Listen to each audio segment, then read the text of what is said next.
when you have your friends beside you being killed, and then you see your friends, when you come home, killing themselves.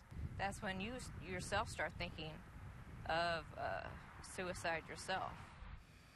We understand men and women in the military often encounter great danger overseas. But they face an epidemic right here at home. KOMU8's Landon Burke tells us about the dangers of untreated PTSD and what soldiers and civilians alike can do about it. The most recent data shows that at least 20 veterans commit suicide every day in the United States. And that number is disputed, with some saying the real suicide rate is considerably higher.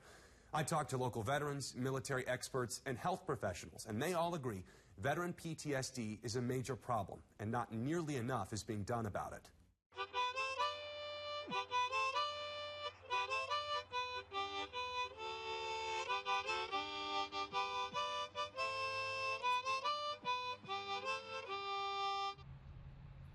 Now we're 50 years later.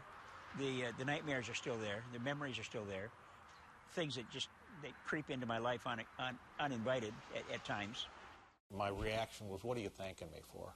My 2 wingmen that committed suicide after the war, the people that were killed in combat, the pain I'm feeling now. Do you have any idea what you're thanking me for? My fiance, my son, and I were at the True False parade.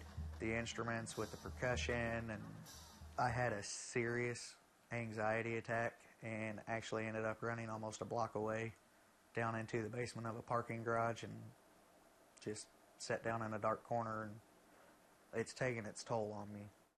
You see there, huh? You see there, George? These few veterans are only a small fraction of a much greater number. About 8 million people experience PTSD in any given year.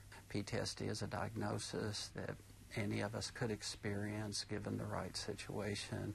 PTSD can manifest itself in many ways. Some of the most common symptoms are invasive flashbacks, nightmares, mood swings, and feeling perpetually on edge.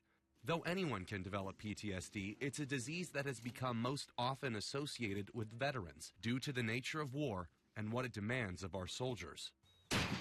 It's inevitable that if you're in combat, you're going to experience something that there's no way you could have prepared for. Experts say the first step in the fight against PTSD is overcoming its stigma. The reason that many veterans avoid getting treatment for post-traumatic stress disorder is because of the assumption that they're crazy or something.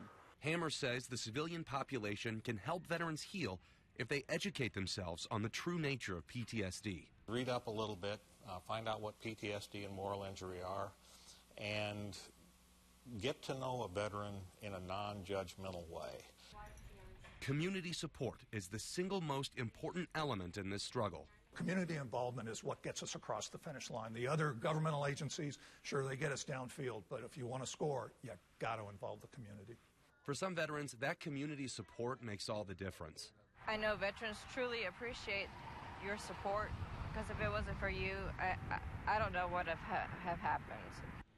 Experts say self-treating PTSD isn't an option. PTSD doesn't go away on its own. You can't train yourself. You really need medical professionals. The VA hospital here has those professionals. Bosma says, though confronting the condition may be difficult, it's worthwhile. The process of getting help actually makes life better. It's worth doing it, even though it may hurt at the onset. To face those things, in the long run, it's good therapy.